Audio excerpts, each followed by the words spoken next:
बहुत बहुत स्वागत है जी। मैं हाँ हरजोत कौर, ਤੁਸੀਂ ਵੇਖ ਰਹੇ ਹੋ ਤੁਹਾਡਾ ਆਪਣਾ ਮਨਪਸੰਦ ਇਮੀਗ੍ਰੇਸ਼ਨ ਸ਼ੋ ਉਡਾਰੀ ਵਿਦੇਸ਼ਾਂ ਨੂੰ। ਸੋ ਕਈ ਤਰ੍ਹਾਂ ਦੀ ਪ੍ਰੋਫਾਈਲਸ ਹੁੰਦੀਆਂ ਸਟੂਡੈਂਟਸ ਦੀਆਂ, ਕਈ ਤਰ੍ਹਾਂ ਦੇ ਸਵਾਲ ਹੁੰਦੇ ਨੇ ਤੇ ਉਹਨਾਂ ਸਵਾਲਾਂ ਦੇ ਜਵਾਬ ਹਮੇਸ਼ਾ ਇਸ ਸ਼ੋਅ ਦੇ ਜ਼ਰੀਏ ਤੁਹਾਡੇ ਤੱਕ ਪਹੁੰਚਾਉਣ ਦੀ ਕੋਸ਼ਿਸ਼ ਕਰਦੇ ਹਾਂ। ਗੱਲ ਆਪਾਂ ਸ਼ੁਰੂਆਤ ਵਿੱਚ ਆਸਟ੍ਰੇਲੀਆ ਦੀ ਜ਼ਰੂਰ ਕਰਾਂਗੇ। ਜੁਲਾਈ ਇਨਟੇਕ ਬਾਰੇ ਹੁਣ ਕੀ ਮਾਹੌਲ ਹੈ, ਕੀ ਸਟੂਡੈਂਟਸ ਲਈ ਹਲੇ ਵੀ ਕੋਈ ਗੁੰਜਾਇਸ਼ ਹੈ ਜਾਂ ਫਿਰ ਸਿਰਫ ਨਵੰਬਰ ਇਨਟੇਕ ਤੇ ਹੀ ਫੋਕਸ ਕਰਨਾ ਚਾਹੀਦਾ ਹੈ। ਹੋਰ ਵੀ ਕਈ ਤਰ੍ਹਾਂ ਦੀ ਪ੍ਰੋਫਾਈਲ ਜਿਵੇਂ ਸਾਡੇ ਕੋਲ ਆਉਂਦੀਆਂ, ਉਹ ਸਾਰੇ ਸਵਾਲ ਤੁਹਾਡੇ ਨਾਲ ਅੱਜ ਅਸੀਂ ਉਹਨਾਂ ਦੇ ਜਵਾਬ ਪਹੁੰਚਾਵਾਂਗੇ। ਤੇ ਅੱਜ ਦੀ ਡਿਸਕਸ਼ਨ ਦੇ ਲਈ ਸਾਡੇ ਨਾਲ ਸਟੂਡੀਓ ਵਿੱਚ ਮੌਜੂਦ ਨੇ ਜੀ ਓਮ ਗਲੋਬਲ ਤੋਂ visa expert mister Ricky Sandhu ji. ਬਹੁਤ ਬਹੁਤ ਸਵਾਗਤ ਹੈ ਜੀ। ਸਤਿ ਸ਼੍ਰੀ ਅਕਾਲ। ਸਤਿ ਸ਼੍ਰੀ ਅਕਾਲ ਜੀ ਸਾਰੇ ਵਿਊਅਰਸ ਨੂੰ ਤੇ ਮੇਰੇ ਤਾਂ ਟੀਮ ਓਮ ਗਲੋਬਲ ਵੱਲੋਂ ਪਿਆਰ ਸਤਿਕਾਰ ਭਰੀ ਸਤਿ ਸ਼੍ਰੀ ਅਕਾਲ ਜੀ। ਬਿਲਕੁਲ। ਤੇ ਸਭ ਤੋਂ ਪਹਿਲਾਂ ਹੁਣ ਮੈਂ ਇਹੀ ਜਾਣਨਾ ਚਾਹੂੰਗੀ ਤੁਹਾਡੇ ਤੋਂ ਕਿ ਜੁਲਾਈ ਇਨਟੇਕ ਨੂੰ ਲੈ ਕੇ ਹੁਣ ਕੀ ਸੀਨ ਹੈ, ਕੀ ਹਲੇ ਗੁੰਜਾਇਸ਼ ਬਚੀ ਹੈ ਜਾਂ ਫਿਰ 22 ਪਾਸਵਰਡ ਵਾਲਿਆਂ ਲਈ ਆਪਸ਼ਨ ਜੁਲਾਈ ਦੀ ਖਤਮ ਹੋ ਚੁੱਕੀ ਹੈ ਤੇ ਹੁਣ ਸਿਰਫ ਔਰ ਸਿਰਫ ਨਵੰਬਰ ਇਨਟੇਕ ਰਹਿ ਗਿਆ ਹੈ 23 ਪਾਸਵਰਡ ਲਈ। ਦੇਖੋ ਜੀ, ਸੱਚ ਦੇ ਅਕੋਰਡਿੰਗ ਚੱਲਿਆ ਜਾਏ ਤਾਂ ਜਦੋਂ ਹੁਣ ਐਪਲੀਕੇਸ਼ਨਸ ਐਕਸੈਪਟ ਹੋਣੀਆਂ, ਐਪਲੀਕੇਸ਼ਨ ਯੂਨੀਵਰਸਿਟੀਜ਼ ਲੈ ਜ਼ਰੂਰ ਰਹੀਆਂ। 4 to 6 ਵੀਕ ਸਟੈਂਡਰਡ ਟਾਈਮ ਹੈਗਾ ਚੰਗੀ ਯੂਨੀਵਰਸਿਟੀ ਦਾ। ਬਟ ਜਦੋਂ ਗੱਲ ਕਰਾਂਗੇ GT ਪ੍ਰੋਸੈਸਿੰਗ ਦੀ, ਜਦ ਤੱਕ ਤੁਹਾਡੀ GT ਅਪਰੂਵ ਹੋਣੀ ਹੈ ਜਾਂ ਜਦ ਤੱਕ ਤੁਸੀਂ ਫੀਸਿਸ ਦੇ ਉੱਪਰ ਜਾਓਗੇ, ਪੌਪਅਪ ਆ ਜਾਏਗਾ ਜੀ ਯੂਨੀਵਰਸਿਟੀ ਵੱਲੋਂ ਕਿ 2022 ਐਪਲੀਕੇਸ਼ਨਸ ਲੈਣੀਆਂ ਬੰਦ ਕਰ ਦਿੱਤੀਆਂ। ਹਜੇ ਵੀ ਕਾਫੀ ਟਾਈਮ ਤੱਕ ਐਪਲੀਕੇਸ਼ਨ ਨਿਕਲ ਗਈ ਹੈ ਕਿਉਂਕਿ 12th ਵਾਲੇ ਬੱਚਿਆਂ ਦਾ ਕਾਫੀ ਹੱਦ ਤੱਕ ਰਿਜ਼ਲਟ ਜਿਹੜਾ ਹੈ ਉਹ ਪੋਸਟਪੋਨ ਹੋ ਗਿਆ ਸੀਗਾ। ਅੱਗੇ ਐਗਜ਼ਾਮ ਜਿਹੜੇ ਹੋਏ ਆ ਉਹਦੇ ਕਰਕੇ 22 ਚੱਲ ਗਿਆ, ਅਦਰਵਾਈਜ਼ ਚੱਲਣਾ ਨਹੀਂ ਸੀਗਾ। ਆਫਰ ਜ਼ਰੂਰ ਪ੍ਰੋਸੈਸ ਕਰ ਸਕਦੇ ਹੋ, ਕਿਸੇ ਵੀ ਏਜੰਟ ਨੇ ਤੁਹਾਨੂੰ ਹਾਂ ਕਰ ਦੇਣੀ ਹੈ ਆਫਰ ਪ੍ਰੋਸੈਸ ਕਰਨ ਦੇ ਲਈ। ਬਟ ਜਦੋਂ ਗੱਲ ਆਣੀ ਹੈ GT ਅਪਰੂਵ ਹੋਣ ਦੀ ਜਾਂ ਫੀਸ ਟ੍ਰਾਂਸਫਰ ਕਰਨ ਦੀ, ਉਦੋਂ ਤੱਕ ਯੂਨੀਵਰਸਿਟੀਜ਼ ਨੇ ਆਲਮੋਸਟ ਸਾਰਾ ਕੁਝ ਹੀ ਕਲੋਜ਼ ਕਰ ਦੇਣਾ। ਕਈ ਇੰਸਟੀਟਿਊਟ ਹੈ ਜਿਨ੍ਹਾਂ ਦਾ GT ਪ੍ਰੋਸੈਸ ਥੋੜਾ ਜਿਹਾ ਸਟ੍ਰੀਮਲਾਈਨ ਹੈ, ਕਾਫੀ ਜਲਦੀ ਹੈ, ਵਿਦਿਨ ਫਿਊ ਵੀਕਸ ਹੋ ਜਾਂਦਾ, ਉਹਨਾਂ ਦੇ ਵਿੱਚ ਐਪਲੀਕੇਸ਼ਨਸ ਹੋਣਗੀਆਂ। ਅਦਰਵਾਈਜ਼ ਯੂਨੀਵਰਸਿਟੀਜ਼ ਨੇ ਨਾ ਕਰ ਦੇਣੀ ਹੈ, ਸੋ ਉਹ ਸਟੂਡੈਂਟ ਨਵੰਬਰ ਇਨਟੇਕ ਦੇ ਲਈ ਐਪਲੀਕੇਸ਼ਨ ਹੀ ਪ੍ਰੋਸੈਸ ਕਰਨਗੇ। ਅਦਰਵਾਈਜ਼ ਇਸ ਟਾਈਮ +2 ਵਾਲਾ ਬੱਚਾ 2022 ਕਲੋਜ਼ ਹੋ ਜਾਏਗਾ ਜੀ। ਬੜੇ ਲਿਮਿਟਿਡ ਆਪਸ਼ਨਸ ਆ ਜਿਹੜੇ ਹਜੇ ਵੀ +2 2022 ਹੈ, ਕਿਸੇ ਕੰਟਰੀ ਤੋਂ ਰਿਫਿਊਜ਼ ਹੋਏ ਆ ਜਾਂ ਫਿਰ ਟੈਸਟ ਦੇ ਵਿੱਚ ਸਕੋਰ ਨਾ ਆਉਣ ਕਰਕੇ ਲੇਟ ਹੋ ਗਏ ਆ। ਸੋ ਬਿਲਕੁਲ ਵੀ ਟਾਈਮ ਨਹੀਂ ਹੈ, ਕੋਈ ਆਪਸ਼ਨਸ ਖਾਸ ਨਹੀਂ ਹੋਣਗੀਆਂ ਬੱਚਿਆਂ ਦੇ ਲਈ। ਸੋ ਇਹ ਹੈ ਕਿ ਫਸਟ ਕਮ ਫਸਟ ਸਰਵ ਵਾਲਾ ਕੰਮ ਹੋ ਜਾਏਗਾ। ਜਲਦੀ ਤੋਂ ਜਲਦੀ ਆਪਣੀ ਐਪਲੀਕੇਸ਼ਨ ਨੂੰ ਪ੍ਰੋਸੈਸ ਕਰ ਸਕਦੇ, ਬਟ ਐਪਲੀਕੇਸ਼ਨ ਉਹਦੀ ਪ੍ਰੋਸੈਸ ਹੋਏਗੀ ਜਿਹਦੇ ਕੋਲ ਡਾਕੂਮੈਂਟੇਸ਼ਨ ਆਲਰੇਡੀ ਸਾਰਾ ਕੁਝ ਹੀ ਰੈਡੀ ਹੈ। ਸੋ ਅਦਰਵਾਈਜ਼ 2022 ਪਾਸ ਆਊਟ ਜਿਹੜੇ ਹੈਗੇ ਆ ਇਹਨਾਂ ਦੀ GT ਪ੍ਰੋਸੈਸ ਨਹੀਂ ਹੋਏਗੀ। ਸੋ ਕਾਫੀ ਯੂਨੀਵਰਸਿਟੀਜ਼ ਦੇ ਕ੍ਰਾਈਟੇਰੀਆ ਚੇਂਜ ਹੋ ਜਾਏਗਾ, ਐਪਲੀਕੇਸ਼ਨ ਨਹੀਂ ਪ੍ਰੋਸੈਸ ਹੋ ਪਾਣਗੀਆਂ। 6 ਈਚ ਵਾਲਾ ਐਪਲੀਕੈਂਟ ਜਿਹੜਾ ਉਹ ਸ਼ਿਫਟ ਕਰੇ ਕੈਨੇਡਾ ਲਈ, ਜਾਂ ਫਿਰ ਜਿਹਦੇ 2 ਚ 5.5 ਜਾਂ US ਜਾਂ UK ਦੇ ਵਿੱਚ ਕਰ ਸਕਦਾ। ਸੋ ਆਸਟ੍ਰੇਲੀਆ ਲਈ ਮੈਂ ਤਾਂ ਮਨਾ ਕਰੂੰਗਾ ਜੀ ਉਹ ਐਪਲੀਕੈਂਟਸ ਨਾ ਕਰਨ। ਜੀ ਬਿਲਕੁਲ। ਤੇ ਤੁਸੀਂ ਜ਼ਰੂਰ ਇਹਨਾਂ ਗੱਲਾਂ ਦਾ ਦੇਖੋ ਧਿਆਨ ਰੱਖਣਾ ਤਾਂ ਕਿ ਤੁਸੀਂ ਅੱਗੋਂ ਆਪਣੀ ਪ੍ਰੋਫਾਈਲ ਨੂੰ ਖਰਾਬ ਨਾ ਕਰੋ। ਅਪਲਾਈ ਕਰੋਗੇ, ਰਿਜ਼ਲਟਸ ਪੋਜ਼ਿਟਿਵ ਅਗਰ ਨਹੀਂ ਆਉਂਦੇ ਨੇ ਤਾਂ ਤੁਹਾਡਾ ਟਾਈਮ ਵੀ ਖਰਾਬ ਹੁੰਦਾ ਹੈ, ਪੈਸੇ ਵੀ ਖਰਾਬ ਹੁੰਦੇ ਨੇ। ਸੋ ਟਾਈਮਲੀ ਉਸ ਆਪਸ਼ਨ ਤੇ ਤੁਸੀਂ ਜ਼ਰੂਰ ਫੋਕਸ ਕਰੋ ਜਿੱਥੇ ਤੁਸੀਂ ਐਲੀਜੀਬਲ ਹੋ। ਅੱਗੋਂ ਆਪਾਂ ਗੱਲ ਕਰ ਲਈਏ, ਫਿਲਹਾਲ ਇੱਕ ਪੁਆਇੰਟ GT ਦਾ ਮੈਂ ਜ਼ਰੂਰ ਕਲੀਅਰ ਕਰਨਾ ਚਾਹੂੰਗੀ। ਕਈ ਸਟੂਡੈਂਟਸ ਦਾ ਸਾਡੇ ਕੋਲ ਸਵਾਲ ਹੈ ਜੀ, ਬਹੁਤ ਟਾਈਮ ਹੋ ਗਿਆ ਅਸੀਂ ਫਾਈਲ ਲਗਾਈ ਹੋਈ ਹੈ, GT ਕਲੀਅਰ ਨਹੀਂ ਹੋ ਰਹੀ, ਕਿੱਥੇ ਕਿਹੜੇ ਪੁਆਇੰਟ ਸੇ ਆ ਕੇ ਮਾਮਲਾ ਫਸਦਾ ਹੈ? ਜੈਨੂਇਨ ਟੈਂਪਰੇਰੀ ਐਂਟਰੈਂਟ ਦੀ ਗੱਲ ਕਰਦੇ ਹਾਂ। ਸਭ ਤੋਂ ਇੰਪੋਰਟੈਂਟ ਤੇ ਕ੍ਰੂਸ਼ੀਅਲ ਪਾਰਟ ਹੈ ਜੀ ਆਸਟ੍ਰੇਲੀਅਨ ਐਜੂਕੇਸ਼ਨ ਸਿਸਟਮ ਦਾ। ਸੋ ਜਿਹਦੇ ਵਿੱਚ ਇਨਕਮ ਪਲੱਸ ਫਾਈਨੈਂਸ਼ੀਅਲਸ ਜਿਹੜੇ ਆ ਜੀ ਯੂਨੀਵਰਸਿਟੀ ਵੈਰੀਫਾਈ ਕਰਦੀ ਹੈ। ਸੋ ਉਹ ਸਮਝਾਉਣ ਦੀ ਲੋੜ ਹੈ। ਡਾਕੂਮੈਂਟੇਸ਼ਨ ਜਿਹੜੇ ਆ ਫਸਟ ਜਿਹੜੀ ਮੇਜਰ ਚੀਜ਼ਾਂ ਦੇਖਦੇ ਕਲੀਅਰ ਨਹੀਂ ਹੈਗੇ, ਉਹਨਾਂ ਕਾਰਨਾਂ ਕਰਕੇ ਜਿਹੜੀ GT ਡਿਲੇ ਹੁੰਦੀ ਹੈ। ਇਨਕਮ ਪਾਰਟ ਦੀ ਗੱਲ ਕਰੀਏ ਕਿ ਚੰਗੀ ਸਫੀਸ਼ੀਐਂਟ ਇਨਕਮ ਨਹੀਂ ਦਿਖਾ ਪਾਉਂਦੇ ਏਜੰਟ, ਜਿਨ੍ਹਾਂ ਨੂੰ ਪਤਾ ਨਹੀਂ ਹੈ ਕਿ ਇਨਕਮ ਦਿਖਾਣੀ ਕਿੰਨੀ ਹੈ ਸਟੂਡੈਂਟ ਦੀ, ਉੱਥੇ ਪ੍ਰੋਬਲਮ ਆਉਂਦੀ ਹੈ। ਜਾਂ ਇਨਕਮ ਪ੍ਰੂਫ ਜਿਹੜੇ ਸਫੀਸ਼ੀਐਂਟ ਨਹੀਂ ਹੈਗੇ ਜਿਹੜੇ ਵੈਰੀਫਾਈ ਕਰਨ ਦੇ ਲਈ। ਡਾਕੂਮੈਂਟੇਸ਼ਨ ਅਗਰ ਤਾਂ ਗਵਰਨਮੈਂਟ ਆ ਜਾਂ ਆਨਲਾਈਨ ਵੈਰੀਫਾਈਡ ਆ ਉਹ ਐਕਸੈਪਟੇਬਲ ਹੈਗੀ ਹੈ, ਉਹਨਾਂ 'ਚ ਐਪਲੀਕੇਸ਼ਨ ਚੱਲਣਗੀਆਂ। ਇਸ ਦੇ ਨਾਲ ਅਗਰ ਆਪਾਂ ਗੱਲ ਕਰਦੇ ਹਾਂ ਗ੍ਰਾਮੀਣ ਬੈਂਕ ਹੋ ਗਏ ਜਾਂ ਸਮਾਲ ਫਾਈਨੈਂਸ ਬੈਂਕ ਹੋ ਗਏ, ਇਹ ਐਕਸੈਪਟੇਬਲ ਨਹੀਂ ਹੈਗੇ। ਤਰੀਕੇ ਦੇ ਨਾਲ ਐਪਲੀਕੇਸ਼ਨ ਜਾਏ, ਡਾਕੂਮੈਂਟੇਸ਼ਨ ਕਲੀਅਰ ਹੋਣ, ਨੋਟਰਾਈਜ਼ ਹੋਣ। ਸੋ ਉਹਨਾਂ ਦੇ ਨਾਲ ਇਨਕਮ ਸਫੀਸ਼ੀਐਂਟ ਹੋਣੀ ਚਾਹੀਦੀ ਹੈ ਤੇ ਇਨਕਮ ਦੇ ਪ੍ਰੂਫ ਜਿਹੜੇ ਜੈਨੂਇਨ ਵੈਰੀਫਾਈਡ ਹੋਣੇ ਚਾਹੀਦੇ ਆ ਤੇ ਨਾਲ ਜਿਹੜੇ ਤੁਹਾਡੇ ਫਾਈਨੈਂਸ਼ੀਅਲਸ ਹੈ ਬੜੀ ਵਧੀਆ ਫਾਰਮ ਦੇ ਵਿੱਚ ਹੋਣੇ ਚਾਹੀਦੇ ਆ। ਸੋ ਉਹ ਇਹ ਜਿਹੜੇ ਛੋਟੇ ਛੋਟੇ ਕਾਰਨ ਹੈ ਜਿਹੜੇ ਆਪਾਂ ਅਗਰ ਇਹਨੂੰ ਧਿਆਨ 'ਚ ਰੱਖ ਕੇ ਐਪਲੀਕੇਸ਼ਨ ਕਰੀਏ ਤਾਂ GT ਕਿਸੇ ਬੱਚੇ ਦੀ ਨਹੀਂ ਰੁਕਦੀ ਜੀ। ਜੀ ਇੱਥੇ ਮੈਂ ਥੋੜਾ ਹੋਰ ਦੇਖੋ, ਸਟੂਡੈਂਟਸ ਦੇ ਕਈ ਸਵਾਲ ਨੇ ਕਿ ਸਾਨੂੰ ਕਿੰਨੀ ਦੇਰ ਵੇਟ ਕਰਨੀ ਚਾਹੀਦੀ ਹੈ ਕਿ ਕਿਉਂਕਿ ਕਈ ਏਜੰਟਸ ਜਾਂ ਕੰਸਲਟੈਂਟ ਸਲਾਹ ਦਿੰਦੇ ਨੇ ਤੁਸੀਂ ਵੇਟ ਕਰੋ, ਕਹਿੰਦੇ ਕਿ ਸਾਨੂੰ ਬਹੁਤ ਟਾਈਮ ਹੋ ਗਿਆ ਵੇਟ ਕਰਦੇ। ਐਕਚੁਅਲ ਪ੍ਰੋਸੈਸ ਕਿੰਨੇ ਟਾਈਮ ਦਾ ਆਪਾਂ ਮੈਕਸਿਮਮ ਵੀ ਲੈ ਕੇ ਚੱਲੀਏ, ਕਿੰਨਾ ਟਾਈਮ ਡਿਲੇ ਹੋ ਸਕਦਾ ਹੈ? ਦੇਖੋ ਜੀ, ਹਰ ਇੱਕ ਇੰਸਟੀਟਿਊਟ, ਹਰ ਇੱਕ ਕਾਲਜ, ਹਰ ਇੱਕ ਯੂਨੀਵਰਸਿਟੀ ਦਾ ਆਪਣਾ ਟੈਟ ਹੈ ਜੀ, ਟਰਨ ਅਰਾਊਂਡ ਟਾਈਮ ਹੈ। ਸੋ ਕਈ 4 ਵੀਕਸ ਲੈਂਦੇ ਆ ਜੀ, ਕਈ 6 ਵੀਕਸ ਲੈਂਦੇ ਆ। ਸੋ ਕਈ ਸਪੈਸੀਫਿਕਲੀ ਅਗਰ ਯੂਨੀਵਰਸਿਟੀਜ਼ ਦੀ ਗੱਲ ਕਰੀਏ, ਜਿੱਦਾਂ ਯੂਨੀਸਾ ਹੋ ਗਈ ਐਡੀਲੇਡ ਦੇ ਵਿੱਚ, ਫਲਿੰਡਰਸ ਯੂਨੀਵਰਸਿਟੀ ਹੋ ਗਈ, ਸੋ ਇਹ ਥੋੜਾ ਜਿਹਾ ਜ਼ਿਆਦਾ ਟਾਈਮ ਲੈਂਦੇ। ਲੈਟਰੋਪ ਹੋ ਗਿਆ, ਮੋਨੈਸ਼ ਹੋ ਗਿਆ, ਵੈਸਟਰਨ ਸਿਡਨੀ ਯੂਨੀਵਰਸਿਟੀਜ਼ ਹੋ ਗਈ। ਸੋ ਇਹਨਾਂ ਦੀ GT ਦਾ ਪ੍ਰੋਸੈਸ ਕਾਫੀ ਈਜ਼ੀ ਹੈ, ਜਲਦੀ ਹੋ ਜਾਂਦੀ ਹੈ, ਬਟ ਮੇਰੇ ਹਿਸਾਬ ਨਾਲ 2 ਤੋਂ 2.5 ਮਹੀਨੇ ਸਫੀਸ਼ੀਐਂਟ ਰਹਿਣਗੇ ਜੀ GT ਦੇ, ਅਗਰ ਆਪਾਂ ਲੰਬੇ ਵੀ ਲੈ ਕੇ ਜਾਂਦੇ ਹਾਂ ਨੂੰ। ਸੋ 2 ਤੋਂ 2.5 ਮਹੀਨੇ ਦੇ ਵਿੱਚ GT ਹੋਣੀ ਚਾਹੀਦੀ ਹੈ। ਸੋ ਜਿਹੜੇ ਐਪਲੀਕੈਂਟਸ ਹੈਗੇ ਆ ਜੀ, ਜਿਹੜੇ 4-6 ਮਹੀਨੇ ਹੋ ਚੁੱਕੇ ਆ, ਸੋ ਮੇਰੇ ਹਿਸਾਬ ਨਾਲ ਉਹ ਐਪਲੀਕੇਸ਼ਨਸ ਜਿਹੜੇ ਵੀ ਏਜੰਟ ਤੋਂ ਪ੍ਰੋਸੈਸ ਕੀਤੇ ਉਹ ਵਿਡਰੋਲ ਕਰ ਲੈਣ। ਸੋ ਅਗਰ 6 ਮਹੀਨੇ ਵੀ ਲੱਗ ਗਿਆ ਜੀ, ਮੈਨੂੰ ਲੱਗਦਾ ਨਹੀਂ ਉਹ ਵੀਜ਼ਾ ਲੈ ਕੇ ਦੇ ਪਾਣਗੇ। ਜੀ ਬਿਲਕੁਲ, ਦੇਖੋ ਇਹ ਬਹੁਤ ਹੀ ਖਾਸ ਪੁਆਇੰਟ ਹੈ। ਸਟੂਡੈਂਟਸ ਦੇ ਸਾਡੇ ਕੋਲ ਬਹੁਤ ਸਾਰੇ ਸਵਾਲ ਸੀ, ਇਸ ਲਈ ਅਸੀਂ ਇਸ ਦਾ ਸਹੀ ਜਵਾਬ ਤੁਹਾਡੇ ਤੱਕ ਪਹੁੰਚਾਇਆ। ਸੋ ਤੁਸੀਂ ਜ਼ਰੂਰ ਜਿੱਥੇ ਵੀ ਅਗਰ ਫਾਈਲ ਲਗਾਈ ਹੈ, ਡਿਲੇ ਬਹੁਤ ਜ਼ਿਆਦਾ ਹੋ ਚੁੱਕਿਆ, ਤਾਂ ਤੁਸੀਂ ਸਵਾਲ ਕਰ ਸਕਦੇ ਹੋ, ਵਿਡਰੋਲ ਕਰਕੇ ਆਪਣੀ ਫਾਈਲ ਕਿਤੇ ਹੋਰ ਲਈ ਵੀ ਟਾਈਮਲੀ ਅਪਲਾਈ ਕਰ ਸਕਦੇ ਹੋ। ਤੇ ਮੈਂ ਜ਼ਰੂਰ ਕਹਿਣਾ ਚਾਹੂੰਗੀ ਆਪਣੇ ਦਰਸ਼ਕਾਂ ਨੂੰ ਕਿ ਤੁਹਾਡਾ ਆਪਣਾ ਕੋਈ ਸਵਾਲ ਹੈ, ਲਗਾਤਾਰ ਅਸੀਂ ਨੰਬਰ ਵੀ ਡਿਸਪਲੇ ਕੀਤਾ ਹੋਇਆ, ਟਾਈਮਲੀ ਇਸ ਨੰਬਰ ਤੇ ਕਾਲ ਕਰਕੇ ਤੁਸੀਂ ਓਮ ਗਲੋਬਲ ਦੀ ਟੀਮ ਦੇ ਨਾਲ ਕੰਟੈਕਟ ਕਰ ਸਕਦੇ ਹੋ, ਤਾਂ ਕਿ ਸਹੀ ਸਲਾਹ ਦੇ ਨਾਲ ਟਾਈਮਲੀ ਜੈਨੂਇਨ ਵੇ ਦੇ ਨਾਲ ਤੁਸੀਂ ਅਪਲਾਈ ਕਰੋ ਤੇ ਆਪਣਾ ਸਟੱਡੀ ਵੀਜ਼ਾ ਹਾਸਿਲ ਕਰੋ। ਅੱਗੋਂ ਮੈਂ ਗੱਲ ਨਿਊਜ਼ੀਲੈਂਡ ਦੀ ਥੋੜੀ ਜ਼ਰੂਰ ਕਰਨਾ ਚਾਹੂੰਗੀ। ਕੁਐਰੀਜ਼ ਅਸੀਂ ਦੇਖਿਆ ਬਹੁਤ ਜ਼ਿਆਦਾ ਹੁੰਦੀਆਂ, ਪਰ ਉਸਦੇ ਕੰਪੈਰੀਜ਼ਨ 'ਚ ਆਪਾਂ ਫਾਈਲਿੰਗ ਰੇਟ ਦੇਖੀਏ ਤਾਂ ਉਹ ਘੱਟ ਹੁੰਦਾ ਹੈ। ਆਖਿਰ ਕਿਉਂ? ਸਵਾਲ ਤਾਂ ਬਹੁਤ ਨੇ ਨਿਊਜ਼ੀਲੈਂਡ ਨੂੰ ਲੈ ਕੇ, ਪਰ ਅਪਲਾਈ ਜ਼ਿਆਦਾ ਸਟੂਡੈਂਟ ਉੱਧਰ ਨਹੀਂ ਕਰਦਾ। ਸੋ ਆਸਟ੍ਰੇਲੀਆ ਦੀ ਗੱਲ ਕਰਦੇ ਹਾਂ। ਆਸਟ੍ਰੇਲੀਆ ਦੇ ਸਿਸਟਰ ਕੰਸਰਨ ਹੈ ਜੀ, ਨਾਲ ਕੰਟਰੀਜ਼ ਹੈਗੀਆਂ ਦੋਨੋਂ। ਸੋ 21% ਆਸਟ੍ਰੇਲੀਆ ਨਹੀਂ ਲੈਂਦਾ, ਨਿਊਜ਼ੀਲੈਂਡ ਲੈ ਲੈਂਦਾ ਜੀ। ਤੁਹਾਡੇ 2 'ਚ 5.5 ਬੈਂਡ ਹੈ, ਨਿਊਜ਼ੀਲੈਂਡ ਐਕਸੈਪਟੇਬਲ ਕਰਦਾ ਜੀ। ਐਪਲੀਕੇਸ਼ਨ ਦੇ ਵਿੱਚ ਕਾਫੀ ਹੱਦ ਤੱਕ ਪ੍ਰੋਫਾਈਲ ਨੂੰ ਰਿਲੈਕਸੇਸ਼ਨ ਦਿੰਦਾ ਜੀ ਨਿਊਜ਼ੀਲੈਂਡ। ਸੋ ਅਗਰ ਘੱਟ ਦੀ ਗੱਲ ਕਰਦੇ ਹੋ ਕਿ ਐਪਲੀਕੇਸ਼ਨਸ ਘੱਟ ਲੌਂਚ ਹੋਈਆਂ, ਮੇਜਰ ਕਾਰਨ ਜਿਹੜਾ ਨਿਊਜ਼ੀਲੈਂਡ ਦੇ ਵਿੱਚ ਪ੍ਰੋਬਲਮ ਆਉਂਦੀ ਹੈ, ਨਿਊਜ਼ੀਲੈਂਡ ਮੰਗਦਾ ਜੀ 6 month old funds. Most of the applicants ਦੇ ਕੋਲੇ ਫੰਡ ਨਹੀਂ ਅਵੇਲੇਬਲ ਹੁੰਦੇ। 100 ਦੇ ਵਿੱਚੋਂ ਕੋਈ 3 ਜਾਂ 4% ਲੋਕ ਆ ਜਿਨ੍ਹਾਂ ਕੋਲ 6 ਮਹੀਨੇ ਪੁਰਾਣਾ ਪੈਸਾ ਪਿਆ ਹੋਇਆ, ਉਹ ਬੱਚਾ ਸਿਰਫ ਅਪਲਾਈ ਕਰ ਸਕਦਾ। ਅਦਰਵਾਈਜ਼ 97% ਜਿਹੜਾ ਸਟੂਡੈਂਟ ਹੈਗਾ ਉਹਦੇ ਕੋਲ ਫੰਡ ਨਹੀਂ ਹੈਗੇ, ਜਿਹਦੇ ਕਰਕੇ ਐਪਲੀਕੇਸ਼ਨ ਪ੍ਰੋਸੈਸਿੰਗ ਨਹੀਂ ਹੁੰਦੀ। ਸੋ ਇਹ ਮੇਜਰ ਕਾਰਨ ਹੈਗਾ ਕਿ ਨਿਊਜ਼ੀਲੈਂਡ ਦੇ ਵਿੱਚ ਘੱਟ ਰੇਸ਼ੋ ਦੇਖਣ ਨੂੰ ਮਿਲਦੀ ਹੈ। ਠੀਕ ਹੈ, ਯਾਨੀ ਜਿਨ੍ਹਾਂ ਦੇ ਫੰਡਸ ਜੋ ਅਰੇਂਜ ਨਹੀਂ ਕਰ ਪਾਉਂਦੇ ਨੇ, ਉਹਨਾਂ ਨੂੰ ਕਿਸ ਤਰੀਕੇ ਨਾਲ ਅੱਗੇ ਵਧਣਾ ਚਾਹੀਦਾ ਤਾਂ ਕਿ ਪ੍ਰੋਸੈਸ ਵੀ ਸਹੀ ਰਹੇ, ਜੈਨੂਇਨ ਰਹੇ, ਤੇ ਅਗਰ ਉਹ ਪ੍ਰੋਸੈਸ ਸ਼ੁਰੂ ਕਰਦੇ ਨੇ ਤਾਂ ਵੀਜ਼ਾ ਆ ਸਕੇ। ਦੇਖੋ ਜੀ, ਰਿਪਰੈਜ਼ੈਂਟੇਸ਼ਨ ਦੀ ਗੱਲ ਆਉਂਦੀ ਹੈ। ਸੋ ਥੋੜੀ ਜੀ ਏਜੰਟ ਦਾ ਐਕਸਪੀਰੀਅੰਸ ਵੀ ਆ, ਉਹਦੀ ਆਪਣੀ ਸਮਝ ਵੀ ਚਾਹੀਦੀ ਹੈ ਜੀ। ਸੋ ਕਈ ਐਪਲੀਕੈਂਟਸ ਇੱਦਾਂ ਦੇ ਆ ਕਿ ਕੈਨੇਡਾ ਤੇ ਐਪਲੀਕੇਸ਼ਨ ਉਹਨਾਂ ਨੇ ਪ੍ਰੋਸੈਸ ਕੀਤੀ। ਸੋ ਜਨਰਲੀ ਅਗਰ ਆਪਾਂ ਗੱਲ ਕਰਦੇ SDS ਕੈਟੇਗਰੀ ਦੀ, ਚੰਗਾ ਕਾਲਜ ਆ, 6 ਵੀਕਸ ਤੋਂ ਲੈ ਕੇ 8 ਵੀਕਸ ਲੈ ਲੈਂਦਾ ਆਫਰ ਲੈਟਰ ਦੇ ਲਈ। ਦੈਨ ਬੱਚਾ ਫੀਸਿਸ ਕਰਦਾ, ਮੈਡੀਕਲ ਕਰਦਾ, LOA ਆਉਂਦੀ ਹੈ, ਸਬਮਿਸ਼ਨ ਹੁੰਦੀ ਹੈ। ਸੋ ਜਿਹੜੇ ਬੱਚੇ ਕੈਨੇਡਾ ਤੋਂ ਰਿਫਿਊਜ਼ ਹੋ ਗਏ ਆ, ਠੀਕ ਹੈ, ਉਹਨਾਂ ਦੀ ਫੀਸਿਸ ਜਿਹੜੀਆਂ ਵਾਪਸ ਆਉਣੀਆਂ, ਦੈਟ ਮੀਨਸ ਉਹ ਬੰਦੇ ਨੇ ਆਪਣਾ ਪੈਸੇ ਨੂੰ ਇਨਵੈਸਟ ਕੀਤਾ ਕੈਨੇਡਾ ਦੇ ਵਿੱਚ, ਫੀਸ ਗਈ, ਉਹਦੀ GIC ਗਈ, ਠੀਕ ਹੈ। ਉਹ ਜਦੋਂ ਪੈਸਾ ਵਾਪਸ ਆਏਗਾ, ਉਹਦਾ ਸੋਰਸ ਆ ਉਹ 1 ਨੰਬਰ ਦੀ ਪੇਮੈਂਟ ਹੈ ਜਿਹੜੀ ਵਾਪਸ ਆਈ ਹੈ। ਆਫਿਸਰ ਨੂੰ ਵੀ ਪਤਾ ਕਿ ਜੇ 6-8 ਮਹੀਨੇ ਬੱਚੇ ਨੇ ਐਪਲੀਕੇਸ਼ਨ ਦੇ ਲਈ ਲਾਏ ਆ, ਦੈਟ ਮੀਨਸ ਉਹਦੇ ਕੋਲ ਪੈਸਾ ਪਿਆ ਹੋਇਆ ਸੀਗਾ। ਉਹ ਬੱਚੇ ਦਾ ਪੈਸਾ ਰੀਫੰਡ ਆ ਜਾਏਗਾ ਅਕਾਊਂਟ ਦੇ ਵਿੱਚ, ਉਹ ਐਕਸੈਪਟੇਬਲ ਹੈ, ਉਹ ਬੱਚੇ ਨਿਊਜ਼ੀਲੈਂਡ ਦੇ ਲਈ ਐਪਲੀਕੇਸ਼ਨ ਕਰ ਸਕਦੇ ਆ। ਇਸ ਤੋਂ ਇਲਾਵਾ ਜਿਹੜੇ ਨਵੇਂ ਐਪਲੀਕੈਂਟਸ ਹੈਗੇ ਆ, ਉਹਨਾਂ ਦਾ ਇੱਕ ਤਰੀਕਾ ਹੈ ਕਿ ਲੋਨ ਲੈਟਰ ਦੇ ਥਰੂ ਐਪਲੀਕੇਸ਼ਨ ਨੂੰ ਪ੍ਰੋਸੈਸ ਕਰ ਸਕਦੇ ਹੋ। ਫੀਸਿਸ ਦੇ ਲਈ ਜਿਹੜੇ ਤੁਹਾਡੇ ਕੋਲ ਲੋਨ ਲੈਟਰ ਅਗਰ ਤੁਸੀਂ ਕਿਸੇ ਕੋਲ ਲੈਂਦੇ ਹੋ, ਚਾਹੇ ਉਹ ਲੋਨ ਅਗੇਂਸਟ ਪ੍ਰਾਪਰਟੀ ਹੈ ਜਾਂ ਲੋਨ ਜਿਹੜਾ ਐਜੂਕੇਸ਼ਨ ਹੈਗਾ, ਉਹਦੇ ਬੇਸਿਸ ਤੇ, ਲੋਨ ਲੈਟਰ ਦੇ ਬੇਸਿਸ ਤੇ ਐਪਲੀਕੇਸ਼ਨ ਨੂੰ ਨਿਊਜ਼ੀਲੈਂਡ ਲਈ ਪ੍ਰੋਸੈਸ ਕਰ ਸਕਦੇ ਹੋ। ਸੋ ਇਹ 2 ਤਰੀਕੇ ਆ ਜਿਹੜੇ ਐਕਸੈਪਟੇਬਲ ਹੈਗੇ, ਜਿਨ੍ਹਾਂ ਕੋਲ 6 ਮਹੀਨੇ ਪੁਰਾਣੇ ਫੰਡ ਨਹੀਂ ਹੈਗੇ। ਇਸ ਤਰੀਕੇ ਦੇ ਨਾਲ ਬੱਚਾ ਐਪਲੀਕੇਸ਼ਨ ਨੂੰ ਪ੍ਰੋਸੈਸ ਕਰ ਸਕਦਾ ਤੇ ਬੜਾ ਸੋਹਣਾ ਵੀਜ਼ਾ ਦਾ ਰਿਜ਼ਲਟ ਜਿਹੜਾ ਇਸ ਟਾਈਮ ਦੇ ਵਿੱਚ ਨਿਊਜ਼ੀਲੈਂਡ ਲਈ ਦੇਖਿਆ ਜਾ ਰਿਹਾ। ਸੋ ਇਹ ਫੰਡਾਂ ਦੇ ਦਿਖਾਉਣ ਦੇ ਨਾਲ ਔਰ ਇਸ ਤਰੀਕੇ ਦੇ ਨਾਲ ਦਿਖਾਉਣ ਦੇ ਨਾਲ ਐਪਲੀਕੇਸ਼ਨ ਨੂੰ ਤੁਸੀਂ ਪ੍ਰੋਸੈਸ ਕਰ ਸਕਦੇ ਹੋ। ਜੀ ਬਿਲਕੁਲ। ਤੇ ਕੁਝ ਸਵਾਲ ਮੈਂ ਲੈਣਾ ਚਾਹੂੰਗੀ ਸ਼ੋਅ ਦੇ ਵਿੱਚ, ਕੋਈ ਬੜੇ ਹੀ ਜਨਰਲ ਸਵਾਲ ਜੋ ਬਹੁਤ ਸਾਰੀ ਪ੍ਰੋਫਾਈਲਸ ਨੂੰ ਲੈ ਕੇ ਹੁੰਦੇ ਨੇ। ਇੱਕ ਤਾਂ ਸਪਾਊਸ ਵੀਜ਼ਾ ਨੂੰ ਲੈ ਕੇ ਬਹੁਤ ਸਾਰੇ ਸਵਾਲ ਹੁੰਦੇ ਆ, ਤਾਂ ਮੈਂ ਜ਼ਰੂਰ ਚਾਹੂੰਗੀ ਕਿ ਤੁਸੀਂ ਥੋੜਾ ਕੈਟਾਗਰੀ ਵਾਈਜ਼, ਪ੍ਰੋਫਾਈਲ ਵਾਈਜ਼ ਕੇ +2 ਪਾਸ ਆਊਟ ਅਗਰ ਸਟੂਡੈਂਟ ਜਾਣਾ ਚਾਹੁੰਦਾ, ਗ੍ਰੈਜੂਏਟ ਜਿਹੜਾ ਸਟੂਡੈਂਟ ਹੈ ਆਪਣੇ ਸਪਾਊਸ ਨੂੰ ਨਾਲ ਲੈ ਕੇ ਜਾਣਾ ਚਾਹੁੰਦਾ, ਤਾਂ ਕਿੱਥੇ ਕਿਹੜੀ ਬੈਸਟ ਆਪਸ਼ਨਸ ਨੇ ਤਾਂ ਕਿ ਅਪਲਾਈ ਕਰਕੇ ਟਾਈਮ ਵੇਸਟ ਨਾ ਕਰਦੇ ਹੋਏ ਆਪਣਾ ਵੀਜ਼ਾ ਲੈ ਸਕਣ। ਮੇਜਰ ਕੰਟਰੀਜ਼ ਦੀ ਗੱਲ ਕਰੀਏ, ਅੱਜ ਦੀ ਡੇਟ 'ਚ ਹਰ ਇੱਕ ਕੰਟਰੀ ਸਪਾਊਸ ਕੇਸ ਦੇ ਉੱਤੇ ਵੀਜ਼ਾ ਦੇ ਰਹੀ ਹੈ।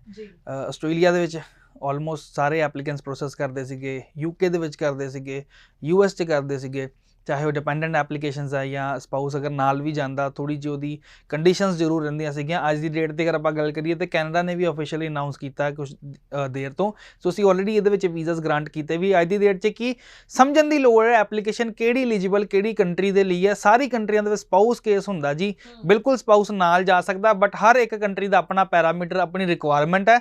ਬੱਚੇ ਦੀ ਪ੍ਰੋਫਾਈਲ ਦੇ ਅਕੋਰਡਿੰਗ ਉਹਨੂੰ ਦੱਸਿਆ ਜਾਂਦਾ ਕਿ ਇਹ ਪ੍ਰੋਫਾਈਲ ਹੈ, ਇਸ ਕੰਟਰੀ ਸਪਾਊਸ ਹੋਏਗਾ, ਅਗਰ ਇਹ ਪ੍ਰੋਫਾਈਲ ਹੈ ਤਾਂ ਇਸ ਕੰਟਰੀ ਸਪਾਊਸ ਹੋਏਗਾ। ਸੋ ਹਰ ਕੰਟਰੀ ਦੇ ਲਈ ਐਲੀਜੀਬਿਲਟੀ ਹੈਗੀ ਹੈ। ਜੀ ਮੈਂ ਥੋੜਾ ਜਿਹਾ ਜ਼ਰੂਰ ਚਾਹੂੰਗੀ ਕਿ ਥੋੜਾ ਅਗਰ ਆਪਾਂ ਡਿਟੇਲ 'ਚ ਦੱਸਣ ਦੀ ਕੋਸ਼ਿਸ਼ ਕਰੀਏ, ਕਿਉਂਕਿ ਅਗਰ ਗ੍ਰੈਜੂਏਟ ਸਟੂਡੈਂਟ ਹੈ, ਉਸਦਾ ਸਪਾਊਸ ਕਈਆਂ ਦਾ +2 ਪਾਸ ਹੁੰਦਾ ਹੈ, ਕਈ ਵਾਰੀ ਗ੍ਰੈਜੂਏਟ ਹੁੰਦਾ, ਉਸ ਦੇ ਅਕੋਰਡਿੰਗਲੀ ਕਿਸ ਤਰ੍ਹਾਂ ਦੀ ਆਪਸ਼ਨਸ ਹੈ। ਸਪਾਊਸ ਕੇਸਿਸ ਦੇ ਉੱਤੇ ਅਗਰ ਆਪਾਂ ਗੱਲ ਕਰਦੇ ਹਾਂ ਜੀ, ਦੇਖੋ ਹਰ ਇੱਕ ਬੱਚੇ ਦੀ ਆਪਣੀ ਆਪਣੀ ਰਿਕੁਆਇਰਮੈਂਟ ਹੈ। ਸਮ ਟਾਈਮ ਬੱਚੇ ਨੂੰ ਹੁੰਦਾ ਕਿ ਮੇਰਾ ਫੋਕਸ ਹੈ ਕਿ ਮੈਂ ਜਾਣਾ ਤੇ ਜਾਣਾ ਕੈਨੇਡਾ ਹੀ ਜਾਣਾ। ਸਮ ਟਾਈਮ ਬੱਚੇ ਦੀ ਹੁੰਦੀ ਕਿ ਮਜਬੂਰੀ ਹੈ। ਸਮ ਟਾਈਮ ਬੱਚੇ ਨੂੰ ਹੁੰਦਾ ਕਿ ਰਿਲੇਟਿਵ ਉੱਥੇ ਹੈ, ਮੈਂ ਉੱਥੇ ਜਾਊਂਗਾ।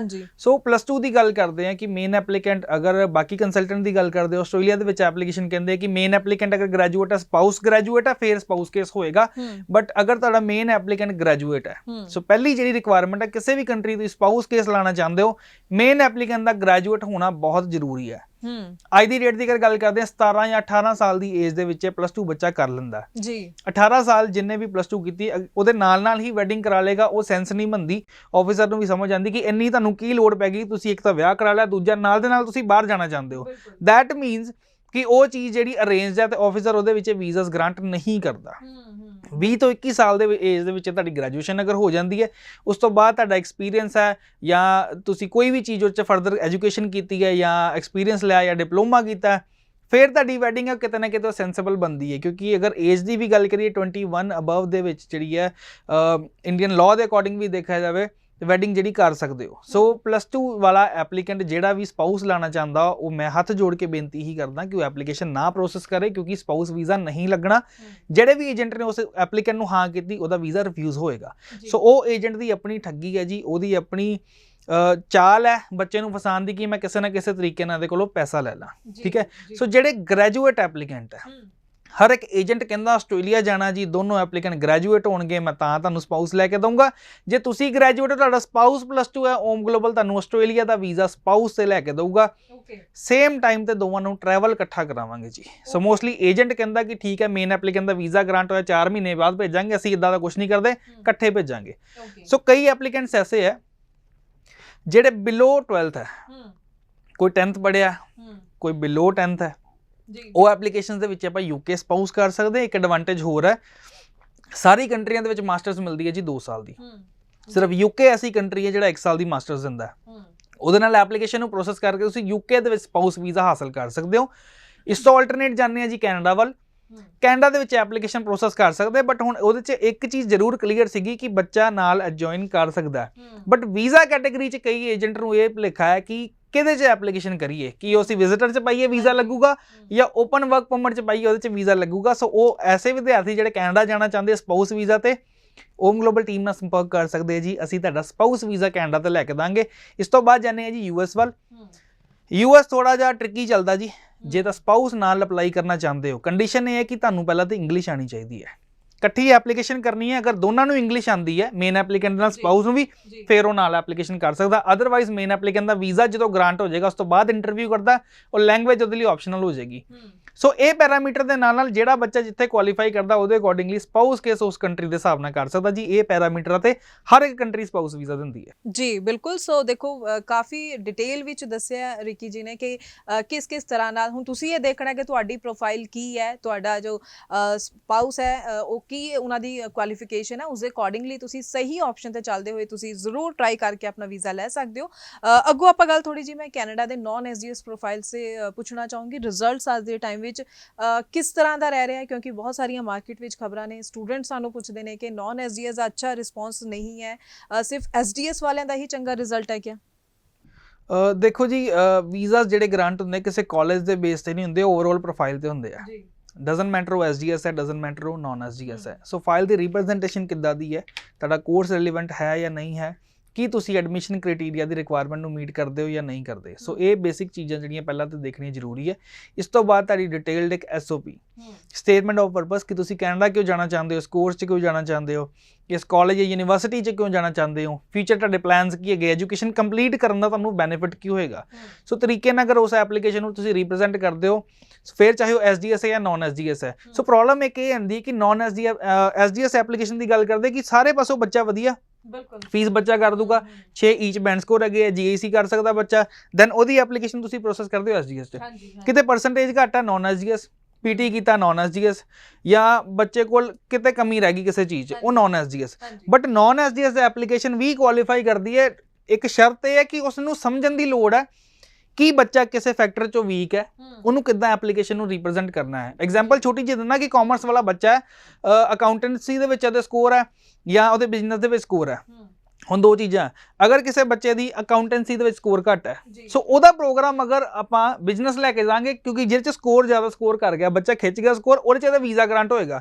ਐਗਜ਼ਾਮਪਲ, ਅਕਾਊਂਟੈਂਸੀ ਮੇਰੇ 56 ਹੈ, ਬਿਜ਼ਨਸ ਮੇਰੇ 87 ਹੈ, ਸੋ ਮੈਂ ਪ੍ਰੋਗਰਾਮ ਅਕਾਊਂਟੈਂਸੀ ਲਾਂਗਾ, ਉਹਦੇ ਵਿੱਚ ਵੀਜ਼ਾ ਰਿਫਿਊਜ਼ ਹੋਏਗਾ ਕਿਉਂਕਿ ਉਹ ਸਬਜੈਕਟ ਮੇਰਾ ਵੀਕ ਰਿਹਾ। ਸੋ ਇਹ ਚੀਜ਼ਾਂ ਜਿਹੜੀਆਂ ਸਮਝਣ ਦੀ ਲੋੜ ਆ, ਔਰ ਕੋਰਸ ਦੀ ਰੈਲੇਵੈਂਸੀ ਬਹੁਤ ਜ਼ਿਆਦਾ ਜ਼ਰੂਰੀ ਹੈ ਕਿ ਮੈਂ ਪਹਿਲਾਂ ਕੀ ਪੜ੍ਹਿਆ, ਕੈਨੇਡਾ ਦੇ ਵਿੱਚ ਮੈਂ ਕੀ ਪੜ੍ਹਨਾ ਚਾਹੁੰਦਾ, ਮੈਂ ਕਿਉਂ ਪੜ੍ਹਨਾ ਚਾਹੁੰਦਾ, ਕੀ ਇਹਦੀ ਪ੍ਰੋਗਰੈਸ਼ਨ ਹੈਗੀ ਹੈ, ਕੀ ਇਹ ਸਪੈਸ਼ਲਾਈਜੇਸ਼ਨ ਹੈਗੀ ਹੈ। ਐਗਜ਼ਾਮਪਲ, ਮੈਂ ਨਾਨ ਮੈਡੀਕਲ ਸਟੂਡੈਂਟ ਆ, ਸਟੈਂਡਰਡ ਪ੍ਰੋਗਰਾਮ ਲੈਣੇ ਮੈਂ ਵੀ ਲੈ ਕੇ ਜਾ ਸਕਦਾ, computer system technician, computer system technology, ਜਾਂ ਮੈਂ ਸਾਈਬਰ ਦੇ ਵਿੱਚ ਜਾਣਾ, ਸੌਫਟਵੇਅਰ ਡਿਵੈਲਪਮੈਂਟ ਦੇ ਵਿੱਚ ਜਾਣਾ।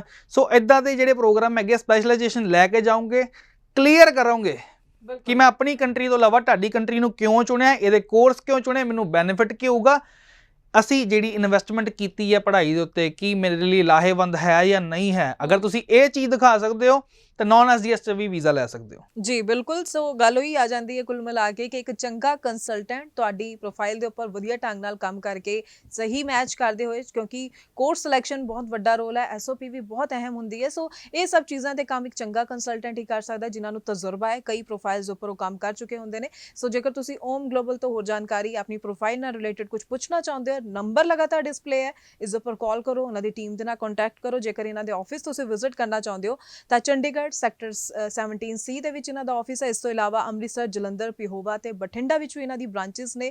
ਤੁਸੀਂ ਜ਼ਰੂਰ ਆਪਣੇ ਡਾਕੂਮੈਂਟਸ ਲੈ ਕੇ ਟਾਈਮਲੀ ਪਹੁੰਚੋ ਤਾਂ ਕਿ ਅਸੈਸਮੈਂਟ ਹੋ ਸਕੇ, ਤੁਹਾਨੂੰ ਸਹੀ ਤਰੀਕੇ ਨਾਲ ਗਾਈਡ ਕੀਤਾ ਜਾ ਸਕੇ ਤੇ ਤੁਸੀਂ ਰਾਈਟ ਆਪਸ਼ਨਸ ਉੱਪਰ ਚੱਲਦੇ ਹੋਏ ਆਪਣਾ ਵੀਜ਼ਾ ਹਾਸਲ ਕਰ ਸਕੋ। ਸੋ ਮੈਂ ਜਿੱਥੇ ਗੱਲ ਡਾਕੂਮੈਂਟਸ ਦੀ ਅਸੈਸਮੈਂਟ ਦੀ ਆਉਂਦੀ ਹੈ ਤਾਂ ਮੈਂ ਇਹ ਰੋਲ ਵੀ ਸਮਝਣਾ ਚਾਹੂੰਗੀ, ਕਿਉਂਕਿ ਸਟੂਡੈਂਟਸ ਕਈ ਵਾਰੀ ਆਪਣੇ ਮਨੋਂ ਹੀ ਆਪਣੀ ਚੋਇਸਿਸ ਬਣਾ ਕੇ ਤੁਰੇ ਹੁੰਦੇ ਨੇ, ਜਾਂ ਪੇਰੈਂਟਸ ਨੇ ਸੋਚਿਆ ਹੁੰਦਾ ਹੈ ਕਿ ਸਾਡੇ ਰਿਸ਼ਤੇਦਾਰ ਉੱਥੇ, ਅਸੀਂ ਉੱਥੇ ਪਹੁੰਚਾਉਣਾ ਬੱਚੇ ਨੂੰ, ਪਰ ਜਦੋਂ ਅਸੈਸਮੈਂਟ ਹੁੰਦੀ ਹੈ ਡਾਕੂਮੈਂਟਸ ਦੀ, ਉਸ ਤੋਂ ਬਾਅਦ ਜਦ ਚੀਜ਼ਾਂ ਚੇਂਜ ਹੁੰਦੀਆਂ ਤਾਂ ਸਟੂਡੈਂਟਸ ਕਿਵੇਂ ਮਨ ਬਣਾ ਪਾਉਂਦੇ ਨੇ ਕਿ ਨਹੀਂ, ਅਸੀਂ ਐਲੀਜੀਬਲ ਤਾਂ ਕਿਤੇ ਹੋਰ ਆ ਪਰ ਅਸੀਂ ਜਾਣਾ ਕਿਤੇ ਹੋਰ ਜਾਂਦੇ ਆ। ਦੇਖੋ ਜੀ, ਇਹ ਓਵਰਆਲ ਪ੍ਰੋਫਾਈਲ ਦੀ ਸਮਝ ਹੈ ਜੀ। ਐਗਜ਼ਾਮਪਲ ਅਗਰ ਆਪਾਂ ਗੱਲ ਕਰਦੇ ਹਾਂ ਕੈਨੇਡਾ ਦੀ, ਠੀਕ ਹੈ, ਸੋ ਜਿਹੜੇ ਤਾਂ ਰੀਜਨ ਇੱਦਾਂ ਦੇ ਹੈ ਜਿਹੜੇ ਆਲਰੇਡੀ ਪੋਪੂਲੇਟਿਡ ਹੈ, ਮੋਸਟਲੀ ਆਂਦਾ ਬੱਚਾ ਭਾਜੀ ਟੋਰਾਂਟੋ ਜਾਣਾ, ਬਰੈਂਪਟਨ ਜਾਣਾ, ਮਿਸੀਸਾਗਾ ਜਾਣਾ, ਜਾਂ ਬੱਚਾ ਕਹਿੰਦਾ ਭਾਜੀ ਓਨਟਾਰੀਓ ਜਾਣਾ। ਓਨਟਾਰੀਓ ਆਲਰੇਡੀ ਫੁੱਲ ਹੈ ਜੀ। ਚੰਗੀ ਕਰੀਮ ਪ੍ਰੋਫਾਈਲਾਂ ਜਿਹੜੀਆਂ ਓਨਟਾਰੀਓ ਦੇ ਵਿੱਚ ਐਪਲੀਕੇਸ਼ਨ ਪ੍ਰੋਸੈਸ ਹੁੰਦੀ, ਕਿਤੇ ਨਾ ਕਿਤੇ ਐਪਲੀਕੇਸ਼ਨ ਕੋਈ ਵੀਕ ਹੈ, ਓਨਟਾਰੀਓ 'ਚ ਕਰਨਾ ਉਹ ਟ੍ਰਿਕੀ ਹੋ ਜਾਏਗਾ, ਠੀਕ ਹੈ, ਲੱਗ ਗਿਆ okay, otherwise okay. But still ਅਗਰ ਬੱਚਾ ਕਹਿੰਦਾ ਭਾਜੀ ਮੈਂ ਕੈਨੇਡਾ ਜਾਣਾ ਹੈ, ਰਿਸ਼ਤੇਦਾਰ ਕੋ ਤਾਂ ਜਾਓਗੇ ਜੇ ਵੀਜ਼ਾ ਲੱਗੇਗਾ, ਉਸ ਦੇਸ਼ ਦੇ ਵਿੱਚ, ਉਸ ਮੁਲਕ ਦੇ ਵਿੱਚ ਪਹੁੰਚੋਗੇ।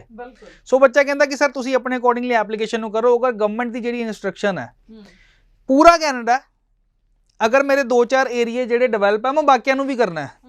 ਸੋ ਅਗਰ ਬੱਚਾ ਜਿਹੜੇ ਏਰੀਆ ਡਿਵੈਲਪ ਨਹੀਂ ਹੈਗੇ ਉਹਨੂੰ ਟਾਰਗੇਟ ਕਰਕੇ ਉਧਰ ਜਾਂਦਾ, ਕਿਤੇ ਨਾ ਕਿਤੇ ਉਹ ਏਰੀਆ ਦੇ ਵੀ ਉਹਨੂੰ ਐਡਵਾਂਟੇਜ ਮਿਲਦਾ ਹੈ। ਅਗਰ ਆਪਾਂ ਪੀਆਰ ਦੀ ਵੀ ਗੱਲ ਕਰਦੇ ਹਾਂ, ਕਈ ਵਾਰ ਹੁੰਦਾ ਕਿ ਰੀਜਨਲ ਏਰੀਆ ਦੇ ਵਿੱਚ 10 ਪੁਆਇੰਟ ਐਕਸਟਰਾ ਮਿਲ ਜਾਂਦੇ ਆ, ਉਹ ਇਸੇ ਕਰਕੇ ਮਿਲਦੇ ਆ ਕਿ ਗਵਰਨਮੈਂਟ ਦੀ ਇੰਸਟਰਕਸ਼ਨਸ ਹੈ ਕਿ ਅਸੀਂ ਓਵਰਆਲ ਕੈਨੇਡਾ ਨੂੰ ਜਾਂ ਕਿਸੇ ਵੀ ਕੰਟਰੀ ਦੀ ਗੱਲ ਕਰੀਏ, ਅਸੀਂ ਓਵਰਆਲ ਨੂੰ ਪੋਪੂਲੇਟਿਡ ਕਰਨਾ ਹੈ। ਸੋ ਮੇਜਰ ਦੇ ਵਿੱਚ ਸਿਰਫ ਕਰੀਮ ਪ੍ਰੋਫਾਈਲਸ ਹੀ ਐਕਸੈਪਟੇਬਲ ਹੋਣਗੇ, ਜਿਹੜੀ ਐਪਲੀਕੇਸ਼ਨ ਥੋੜੀ ਜਿਹੀ ਵੀਕ ਹੈ ਜਾਂ ਜਿਹਦੇ 'ਚ ਕੰਪਲੀਕੇਸ਼ਨਸ ਹੈ, ਥੋੜਾ ਏਰੀਆ ਨੂੰ ਹਟ ਜਾਣ। ਜਦੋਂ ਕੰਟਰੀ ਦੇ ਵਿੱਚ ਤੁਹਾਡਾ ਵੀਜ਼ਾ ਗ੍ਰਾਂਟ ਹੋ ਗਿਆ, ਆਪਣਾ ਕੋਰਸ ਕਰਕੇ ਫਰਦਰ ਕੋਰਸ ਜਿਹੜਾ ਬੱਚਾ ਚੇਂਜ ਕਰਕੇ ਲੈ ਕੇ ਜਾ ਸਕਦਾ, ਤੇ ਉਹਦੇ ਵਿੱਚ ਤੁਸੀਂ ਆਪਣੇ ਰਿਸ਼ਤੇਦਾਰਾਂ ਨੂੰ ਮਿਲ ਸਕਦੇ ਹੋ। ਅਦਰਵਾਈਜ਼ ਰਿਫਿਊਜ਼ਲ ਦਾ ਸਾਹਮਣਾ ਕਰਨਾ ਪਏਗਾ ਜੀ। ਇਨ ਦੀ ਐਂਡ 4-6 ਮਹੀਨੇ ਬਾਅਦ ਤੁਸੀਂ ਉੱਥੇ ਖੜੇ ਹੋ ਜਾਓਗੇ ਜਿੱਥੇ ਤੁਸੀਂ 4-6 ਮਹੀਨੇ ਪਹਿਲਾਂ ਐਪਲੀਕੇਸ਼ਨ ਨੂੰ ਪ੍ਰੋਸੈਸ ਕੀਤਾ ਸੀਗਾ। ਜੀ ਬਿਲਕੁਲ। ਇੱਕ ਹੋਰ ਪੁਆਇੰਟ ਦੇਖੋ, ਸਟੂਡੈਂਟਸ ਅਕਸਰ ਇਹ ਵੀ ਹੁੰਦਾ ਹੈ ਕਿ ਅਸੀਂ ਜੇ ਉੱਥੇ ਜਾਈਏ ਜਿੱਥੇ ਕੱਲ ਨੂੰ ਸਾਨੂੰ ਕੰਮ ਦੇ ਮੌਕੇ ਵੀ ਬਹੁਤ ਜ਼ਿਆਦਾ ਹੋਣ, ਅਸੀਂ ਅਰਨਿੰਗ ਵਧੀਆ ਕਰ ਸਕੀਏ। ਸੋ ਉਸਦੇ ਅਕੋਰਡਿੰਗਲੀ ਕੀ ਚੁਆਇਸ ਕਰਨੀ ਚਾਹੀਦੀ ਸਟੂਡੈਂਟ ਨੂੰ? ਕੰਮ ਦੇ ਲਈ ਦੇਖੋ ਜੀ ਕੋਈ ਦਿੱਕਤ ਨਹੀਂ ਆਉਂਦੀ। ਅਗਰ ਆਪਾਂ ਕਿਸੇ ਵੀ ਏਰੀਆ ਦੀ ਗੱਲ ਕਰਦੇ ਹਾਂ, ਐਗਜ਼ਾਮਪਲ ਆਪਾਂ ਆਸਟ੍ਰੇਲੀਆ ਦੀ ਗੱਲ ਕਰਦੇ ਹਾਂ, ਤੁਸੀਂ ਮੈਲਬਨ ਚਲ ਜਾਓ, ਸਿਡਨੀ ਚਲ ਜਾਓ, ਪਰਥ ਚਲ ਜਾਓ, ਬ੍ਰਿਸਬਨ ਚਲ ਜਾਓ, ਐਡੀਲੇਡ ਚਲ ਜਾਓ, ਡਾਰਵਿਨ ਚਲ ਜਾਓ। ਸੋ ਕਿਤੇ ਹਟਵੇਂ ਜਿਹੜੇ ਏਰੀਆਜ਼ ਪੈ ਜਾਂਦੇ ਆ, ਲਾਈਕ ਤਸਮਾਨੀਆ, ਜੰਗਲ ਏਰੀਆ ਜੀ, ਉਹ ਅਸੀਂ ਖੁਦ ਹੀ ਬੱਚੇ ਨੂੰ ਪ੍ਰੈਫਰ ਨਹੀਂ ਕਰਦੇ ਕਿ ਤੂੰ ਉੱਥੇ ਜਾ। ਸੋ ਅਗਰ ਬੱਚਾ ਜਾਂਦਾ ਵੀ ਹੈ, ਪਹਿਲੇ 4 ਮਹੀਨੇ ਜਿਹੜਾ ਇੱਕ ਸਮੈਸਟਰ ਬੱਚਾ ਪੜ੍ਹ ਕੇ ਉੱਥੇ ਦੈਨ ਚੇਂਜ ਕਰ ਸਕਦਾ, ਕੋਈ ਦਿੱਕਤ ਨਹੀਂ ਹੈ। ਸੋ 4 ਮਹੀਨੇ ਮੈਨੂੰ ਲੱਗਦਾ ਨਹੀਂ ਕਿ ਇੰਨੀ ਵੱਡੀ ਡੀਲ ਹੈਗੀ, ਕਿਉਂਕਿ ਜਿੱਥੇ ਓਵਰਆਲ ਉਹਨੇ ਰਹਿਣਾ ਹੈ। ਐਗਜ਼ਾਮਪਲ ਕੋਈ 2 ਸਾਲ ਦੀ ਮਾਸਟਰਸ ਲੈ ਕੇ ਜਾਂਦਾ ਹੈ, 2 ਸਾਲ ਉਹ ਹੋ ਗਏ, ਦੈਨ ਉਹਨੂੰ 5 ਸਾਲ ਦਾ ਵਰਕ ਪਰਮਿਟ ਮਿਲ ਜਾਏਗਾ ਈਜ਼ੀਲੀ, ਠੀਕ ਹੈ। 7 ਸਾਲ ਬੱਚੇ ਦੇ ਕੋਲ ਹੈਗੇ, ਉਹ 4 ਮਹੀਨੇ ਮੈਨੂੰ ਲੱਗਦਾ ਨਹੀਂ ਮੈਟਰ ਕਰੂਗਾ। ਬੱਚੇ ਨੂੰ ਸਮਝਣ ਦੀ ਲੋੜ ਹੈ ਕਿ ਮੇਰੀ ਐਪਲੀਕੇਸ਼ਨ ਕਿੱਥੇ ਐਲੀਜੀਬਲ ਹੈਗੀ ਹੈ, ਉਹਦੇ ਅਕੋਰਡਿੰਗਲੀ ਬੱਚਾ ਸਵਿਚ ਕਰ ਸਕਦਾ ਹੈ। ਬਟ ਅਗਰ ਉਹ ਉਸ ਦਾਇਰੇ ਦੇ ਵਿੱਚ ਜਾਂ ਉਸ ਕਾਨੂੰਨ ਦੀ ਹਦਾਇਤਾਂ ਦੇ ਵਿੱਚ ਰਹਿ ਕੇ ਐਪਲੀਕੇਸ਼ਨ ਨੂੰ ਕਰੂਗਾ, ਦੈਨ ਉਹ ਚੀਜ਼ ਪੋਸੀਬਲ ਹੈਗੀਆਂ। ਅਦਰ ਬੱਚਾ ਜਾਂਦਾ ਹੈ, ਮਨਮਾਨੀ ਕਰਦਾ ਹੈ, ਜਾਂ ਬੱਚਾ ਪਹੁੰਚ ਜਾਂਦਾ ਹੈ ਐਗਜ਼ਾਮਪਲ ਤਸਮਾਨੀਆ ਬੱਚਾ ਪਹੁੰਚ ਗਿਆ, ਪੜਿਆ ਹੀ ਨਹੀਂ, ਸਵਿਚ ਕਰੇਗਾ ਕਿਤੇ ਹੋਰ ਜਾਏਗਾ, ਉਹਦੀ ਸੀਓਈ ਕੈਂਸਲ ਹੋਏਗੀ। ਦੈਨ ਅੱਜ ਕੱਲ੍ਹ ਕੀ ਹੈਗਾ ਨਵਾਂ ਟ੍ਰੈਂਡ ਜਿਹੜਾ ਆਸਟ੍ਰੇਲੀਆ ਦੇ ਵਿੱਚ ਦੇਖਣ ਨੂੰ ਮਿਲਦਾ ਪਿਆ, ਯੂਨੀਵਰਸਿਟੀਜ਼ ਜਿਹੜੀਆਂ ਹਾਈ ਕਮਿਸ਼ਨ ਨੂੰ ਇਨਫੋਰਮ ਕਰ ਦਿੰਦੀਆਂ, ਫਸਟ ਉਹ ਸੀਓਈ ਕੈਂਸਲ ਕਰਦੀਆਂ, ਸੈਕਿੰਡ ਚੀਜ਼ ਉਹ ਇਨਫੋਰਮ ਕਰ ਦਿੰਦੇ, ਦੈਨ ਉਹ ਵੀਜ਼ਾ ਤੇ ਇੰਪੈਕਟ ਪੈਂਦਾ ਹੀ ਪੈਂਦਾ। ਅਗਰ ਬੱਚੇ ਨੂੰ ਉਹ ਨੋਟੀਫਿਕੇਸ਼ਨ ਜਾਰੀ ਹੁੰਦਾ, ਬੱਚਾ ਵਾਪਸ ਵੀ ਆ ਸਕਦਾ। ਸੋ ਇਹ ਛੋਟੀਆਂ ਚੀਜ਼ਾਂ ਦਾ ਧਿਆਨ ਰੱਖਣ ਦੀ ਲੋੜ ਹੈਗੀ ਹੈ। ਕੰਮ ਦੀ ਕਮੀ ਪੂਰੇ ਆਸਟ੍ਰੇਲੀਆ ਦੇ ਵਿੱਚ ਨਹੀਂ ਹੈਗੀ। ਸੋ ਇਹ ਜਿਹੜੇ ਮਿਥ ਹੈਗੇ ਲੋਕਾਂ ਦੇ ਕਿ ਕੰਮ ਮਿਲਦਾ ਜਾਂ ਨਹੀਂ ਮਿਲਦਾ, ਜਾਂ ਕਿੱਧਰ ਜਾਈਏ ਕੰਮ ਮਿਲੂਗਾ ਜਾਂ ਨਹੀਂ ਮਿਲੂਗਾ, ਬਹੁਤ ਜ਼ਿਆਦਾ ਜਿਹੜਾ ਮਾੜਾ ਏਰੀਆ ਉਹਦੇ 'ਚ ਕੰਮ ਨਹੀਂ ਹੈਗਾ ਜੀ। ਬਾਕੀ ਓਵਰਆਲ ਆਸਟ੍ਰੇਲੀਆ ਦੇ ਵਿੱਚ ਅਰਨਿੰਗ ਬਹੁਤ ਸੋਹਣੀ ਹੈ ਜੀ। ਬਿਲਕੁਲ। ਤੇ ਜਿਵੇਂ ਤੁਸੀਂ ਪਹਿਲਾਂ ਰੀਜਨਲ ਏਰੀਆਜ਼ ਦੀ ਗੱਲ ਕੀਤੀ ਸੀ, ਸੋ ਕਈ ਵਾਰੀ ਸਟੂਡੈਂਟ ਸੋਚਦੇ ਨੇ ਜਾਂ ਕੁਝ ਕੰਸਲਟੈਂਟਸ ਜਾਂ ਏਜੰਟਸ ਵੀ ਸਟੂਡੈਂਟਸ ਨੂੰ ਇਸ ਤਰੀਕੇ ਨਾਲ ਗਾਈਡ ਕਰਦੇ ਨੇ ਕਿ ਜੇ ਵੀਕ ਪ੍ਰੋਫਾਈਲ ਹੈ ਤੁਸੀਂ ਰੀਜਨਲ ਏਰੀਆ ਵਿੱਚ ਆਪਣੀ ਫਾਈਲ ਲਗਾ ਦਿਓ, ਚਾਂਸਿਸ ਵੀਜ਼ਾ ਲੱਗਣ ਦੇ ਜ਼ਿਆਦਾ ਵੱਧ ਜਾਂਦੇ ਆ। ਕੀ ਤੁਸੀਂ ਵੀ ਸੁਜੈਸਟ ਕਰਦੇ ਹੋ ਵੀਕ ਪ੍ਰੋਫਾਈਲਸ ਨੂੰ? ਬਿਲਕੁਲ। ਦੇਖੋ ਵੀਕ ਪ੍ਰੋਫਾਈਲ ਹੈ, ਫਸਟ ਆਫ ਆਲ ਲਈ ਚੋਇਸ ਕੋਈ ਰਹਿ ਨਹੀਂ ਜਾਂਦੀ। ਅਗਰ ਰੀਜਨਲ ਦੇ ਵਿੱਚ ਜਾ ਕੇ ਨੂੰ ਵੀਜ਼ਾ ਮਿਲਦਾ ਦੈਨ ਵਾਈ ਨਾਟ। ਤੁਹਾਡੀ ਡੈਸਟੀਨੇਸ਼ਨ ਆਸਟ੍ਰੇਲੀਆ, ਤੁਸੀਂ ਆਸਟ੍ਰੇਲੀਆ ਪਹੁੰਚ ਚੁੱਕੇ ਹੋ, ਇੱਕ ਸਮੈਸਟਰ 4 ਮਹੀਨੇ ਪੜ੍ਹਨ ਦੀ ਦੇਰ ਹੈ ਜੀ। ਉਹ 4 ਮਹੀਨੇ ਪੜ੍ਹ ਕੇ ਤੁਸੀਂ ਸਵਿਚ ਚਾਹੇ ਮੈਲਬਨ 'ਚ ਕਰ ਲਓ, ਚਾਹੇ ਸਿਡਨੀ 'ਚ ਕਰ ਲਓ, ਉਹ 'ਚ ਕੋਈ ਦਿੱਕਤ ਨਹੀਂ ਆਉਂਦੀ। ਸੋ ਉਹ ਬੱਚਾ ਕਰ ਸਕਦਾ। ਟਾਰਗੇਟਿੰਗ ਏਰੀਆ ਰਹਿ ਜਾਂਦਾ ਜੀ, ਕਈ ਵਾਰੀ ਬੱਚਾ ਕਹਿੰਦਾ ਭਾਜੀ ਮੈਲਬਨ ਹੀ ਜਾਣਾ ਹੈ। ਸੋ ਮੈਲਬਨ ਐਕਸਪੈਂਸਿਵ ਵੀ ਹੈ, ਅਗਰ ਵਰਕਿੰਗ ਓਪਰਚੁਨਿਟੀਜ਼ ਹੋਣੀ ਤੁਹਾਡਾ ਖਰਚਾ ਵੀ ਉਨਾ ਹੀ ਹੈ। ਹਾਊਸਿਸ ਦੀ ਵੀ ਗੱਲ ਕਰ ਲਓ, ਕਾਫੀ ਮਹਿੰਗਾ, ਤੁਸੀਂ ਕਮਾ ਜ਼ਰੂਰ ਰਹੇ ਹੋ। ਅਗਰ ਇੰਡੀਆ ਦੀ ਗੱਲ ਕਰ ਲਓਗੇ, ਇੱਥੇ ਅਗਰ ਬੰਦਾ 20,000 ਵੀ ਕਮਾਉਂਦਾ ਉਹਦੇ ਲਈ ਓਕੇ ਆ। ਬੰਬੇ ਦੇ ਵਿੱਚ ਜਾਊਂਗਾ ਤੁਹਾਨੂੰ 20-25,000 ਰੁਪਏ ਦਾ ਘਰ ਮਿਲਣਾ ਰੈਂਟਡ, ਬਿਲਕੁਲ, ਚਾਹੇ ਤੁਸੀਂ ਉੱਥੇ 50,000 ਕਮਾਉਂਦੇ ਹੋ, ਪਰ ਐਵਰੇਜ ਅਗਰ ਦੇਖੀ ਜਾਏ ਫਿਰ ਵੀ ਉੱਥੇ ਹੀ ਆ ਜਾਣੀ ਹੈ। ਰੀਜਨਲ 'ਚ ਖਰਚਾ ਅਗਰ ਘੱਟ ਹੈ, ਕਮਾਈ ਵੀ ਐਵਰੇਜ ਹੈ, ਉਹ ਇਕੁਅਲ ਹੈ। ਏਰੀਆ ਚੇਂਜ ਕਰਦੇ ਹੋ, ਮੈਲਬਨ ਸਿਡਨੀ ਦੇ ਵਿੱਚ ਆ ਜਾਓਗੇ, ਐਕਸਪੈਂਸਿਵ ਵੀ ਹੈ, ਇਨਵੈਸਟ ਵੀ ਤੁਸੀਂ ਕਰ ਦਿੰਦੇ ਹੋ, ਇਨ ਦੀ ਐਂਡ ਰਹਿ ਤੁਸੀਂ ਉੱਥੇ ਜਾਣੇ ਆ। ਸੇਵਿੰਗ ਦੀ ਗੱਲ ਕਰੀਏ ਉਨੀ ਕੁ ਹੀ ਰਹਿ ਜਾਂਦੀ ਜੀ, ਉਹ 'ਚ ਕੋਈ ਡਿਫਰੈਂਸ ਨਹੀਂ ਆਉਂਦਾ। ਠੀਕ ਹੈ, ਬਿਲਕੁਲ। ਸੋ ਮੈਂ ਜ਼ਰੂਰ ਸਟੂਡੈਂਟਸ ਨੂੰ ਕਹਿਣਾ ਚਾਹੂੰਗੀ ਇਹਨਾਂ ਪੁਆਇੰਟਸ ਤੇ ਤੁਸੀਂ ਜ਼ਰੂਰ ਗੌਰ ਕਰ ਸਕਦੇ ਹੋ। ਹੋਰ ਸਲਾਹ ਚਾਹੁੰਦੇ ਹੋ ਤਾਂ ਜ਼ਰੂਰ ਇਸ ਨੰਬਰ ਤੇ ਕਾਲ ਕਰਕੇ ਓਮ ਗਲੋਬਲ ਦੀ ਟੀਮ ਦੇ ਨਾਲ ਕੰਟੈਕਟ ਕਰ ਸਕਦੇ ਹੋ। ਗੱਲ ਆਪਾਂ ਥੋੜੀ ਯੂਕੇ ਦੀ ਵੀ ਕਰ ਲੈਂਦੇ ਹਾਂ। ਸੋ ਨਿਊਜ਼ ਜਾਂ ਖਬਰਾਂ ਜਾਂ ਰਿਊਮਰਸ ਅਸੀਂ ਕਹਿ ਲਈਏ, ਐਗਜ਼ੈਕਟ ਤੁਹਾਡੇ ਤੋਂ ਜ਼ਰੂਰ ਜਾਣਨਾ ਚਾਹਾਂਗੇ ਕਿ ਕਈ ਤਰ੍ਹਾਂ ਸੁਣਨ ਨੂੰ ਮਿਲਦਾ ਕਿ ਆਉਣ ਵਾਲੇ ਟਾਈਮ ਵਿੱਚ ਹੋ ਸਕਦਾ ਰੂਲਸ ਚੇਂਜ ਹੋ ਸਕਦੇ ਨੇ ਕਿਉਂਕਿ ਉੱਥੇ ਇਲੈਕਸ਼ਨਸ ਨੇ। ਪਰ ਹੁਣ ਅਗਰ ਸਟੂਡੈਂਟਸ ਨੂੰ ਤੁਸੀਂ ਦੱਸਣਾ ਚਾਹੋ, ਕਿਉਂਕਿ ਗੱਲਾਂ ਇਹ ਵੀ ਨੇ ਖਬਰਾਂ ਕਿ ਹੋ ਸਕਦਾ ਸਪਾਊਸ ਵੀਜ਼ਾ ਨੂੰ ਲੈ ਕੇ ਥੋੜਾ ਸਟ੍ਰਿਕਟ ਹੋ ਜਾਏਗਾ ਯੂਕੇ, ਤਾਂ ਕੀ ਕਹਿਣਾ ਚਾਹੋਗੇ ਸਟੂਡੈਂਟਸ ਨੂੰ ਕਿ ਕੀ ਆਪਣਾ ਮਾਈਂਡ ਉਵੇਂ ਬਣਾ ਕੇ ਚੱਲਣ? ਫਿਲਹਾਲ ਸਪਟੰਬਰ ਇਨਟੇਕ ਵਿੱਚ ਇਹਨਾਂ ਰੂਲ ਸਹੀ ਸਭ ਚੱਲਣ ਵਾਲਾ ਹੈ? ਫਿਲਹਾਲ ਦੀ ਗੱਲ ਕਰਦੇ ਹਾਂ ਜੀ, ਰੂਲ ਐਜ਼ ਇਟ ਇਜ਼ ਹੀ ਜਿਹੜੇ ਹੈਗੇ ਆ ਕੰਟੀਨਿਊਸਲੀ ਚੱਲ ਰਹੇ ਆ। ਇੱਕ ਚੀਜ਼ ਹੁੰਦੀ ਹੈ ਜੀ ਅਨਾਊਂਸਡ, ਇੱਕ ਹੁੰਦੀ ਪ੍ਰਪੋਜ਼ਡ, ਦੋ ਚੀਜ਼ਾਂ 'ਚ ਡਿਫਰੈਂਸ ਹੈ ਜੀ। ਸੋ ਅਨਾਊਂਸ ਚੀਜ਼ਾਂ ਦੇ ਵਿੱਚ ਇਹ ਹੈ ਕਿ ਜੋ ਆਫੀਸ਼ੀਅਲੀ ਅਨਾਊਂਸ ਕਰਤਾ, ਅੱਜ ਮੈਂ ਆਹ ਚੀਜ਼ ਅਪਲਾਈ ਕਰਤੀ ਜੀ, ਆਹ ਰੂਲ ਲਾਗੂ ਹੋਣਗੇ, ਉਹ ਹੋ ਗਈ ਫਾਈਨਲ ਚੀਜ਼। ਇੱਕ ਹੁੰਦੀ ਪ੍ਰਪੋਜ਼ਡ, ਯਾਰ ਦੇਖਦੇ ਹਾਂ ਕਿ 6 ਮਹੀਨੇ ਬਾਅਦ ਆਪਾਂ ਇਹ ਬੱਚੇ ਨੂੰ ਵੀਜ਼ਾ ਦਈਏ ਕਿ ਨਾ ਦਈਏ, ਸਪਾਊਸ ਅਲਾਉਡ ਕਰੀਏ ਕਿ ਨਾ ਕਰੀਏ, ਹੈ ਨਾ। ਸੋ ਉਹਤੇ ਡਿਸਕਸ਼ਨ ਹੋਏਗੀ, ਡਿਸਕਸ਼ਨ ਹੋਣ ਤੋਂ ਬਾਅਦ ਉਹ ਪੈਰਾਮੀਟਰ ਦੇ ਉੱਤੇ ਬੈਠਿਆ ਜਾਏਗਾ, ਦੈਨ ਉਹਦਾ ਆਨਸਰ ਜਿਹੜਾ ਫਾਈਨਲ ਅਨਾਊਂਸ ਕੀਤਾ ਜਾਏਗਾ ਕਿ ਇਹ ਚੀਜ਼ ਹੋਣੀ ਹੈ ਨਹੀਂ ਹੋਣੀ। ਪ੍ਰਪੋਜ਼ਡ ਚੀਜ਼ਾਂ ਚਾਹੇ 100 ਹੋ ਜਾਣ ਜੀ, ਉਹਦੇ 'ਤੇ ਅਸੀਂ ਕੰਮ ਨਹੀਂ ਕਰਾਂਗੇ, ਅਸੀਂ ਉਹਦੇ 'ਤੇ ਧਿਆਨ ਨਾ ਦਈਏ। ਜੋ ਚੀਜ਼ ਰੂਟੀਨ 'ਚ ਚੱਲ ਰਹੀ ਅਸੀਂ ਉਹਦੇ 'ਚ ਧਿਆਨ ਦਈਏ। ਜਦੋਂ ਰੂਲ ਅਪਡੇਸ਼ਨ ਆਏਗੀ ਇੱਦਾਂ ਦੀ ਤਾਂ ਜ਼ਰੂਰ ਕਰਾਂਗੇ। ਫਿਲਹਾਲ ਦੀ ਘੜੀ ਕੋਈ ਇੱਦਾਂ ਦੀ ਅਪਡੇਸ਼ਨ ਨਹੀਂ ਹੈਗੀ। ਸਾਰੇ ਐਪਲੀਕੈਂਟ ਸਤੰਬਰ ਇਨਟੇਕ ਦੇ ਲਈ ਐਪਲੀਕੇਸ਼ਨ ਨੂੰ ਕਰ ਸਕਦੇ ਹੋ ਜੀ। ਸਪਾਊਸ ਵੀ ਨਾਲ ਜਾਏਗਾ ਤੇ ਸਪਾਊਸ ਨੂੰ ਵਰਕ ਪਰਮਿਟ ਵੀ ਮਿਲੇਗਾ, ਕੋਈ ਦਿੱਕਤ ਨਹੀਂ। ਯੂਕੇ 'ਚ ਝਿਜਕ ਤੁਸੀਂ ਐਪਲੀਕੇਸ਼ਨ ਨੂੰ ਆਪਣੀ ਪ੍ਰੋਸੈਸ ਕਰ ਸਕਦੇ ਹੋ ਜੀ। ਸੋ ਬਹੁਤ ਬਹੁਤ ਧੰਨਵਾਦ ਤੁਹਾਡਾ ਕਿ ਤੁਸੀਂ ਕਾਫੀ ਡਿਟੇਲ ਵਿੱਚ ਖਾਸ ਗੱਲਾਂ ਜੋ ਹੈ ਸਾਡੇ ਦਰਸ਼ਕਾਂ ਨਾਲ ਸਾਂਝੀ ਕੀਤੀਆਂ ਨੇ। ਸੋ ਅੱਗੋਂ ਵੀ ਆਪਣੇ ਸ਼ੋਅ ਦੇ ਜ਼ਰੀਏ ਤੁਹਾਡੇ ਤੱਕ ਸਹੀ ਜਾਣਕਾਰੀ ਔਰ ਅਪਡੇਟ ਸਾਂਝੇ ਕਰਦੇ ਰਵਾਂਗੇ। ਫਿਲਹਾਲ ਲਈ ਸਾਨੂੰ ਦਿਓ ਜੀ ਇਜਾਜ਼ਤ। ਧੰਨਵਾਦ।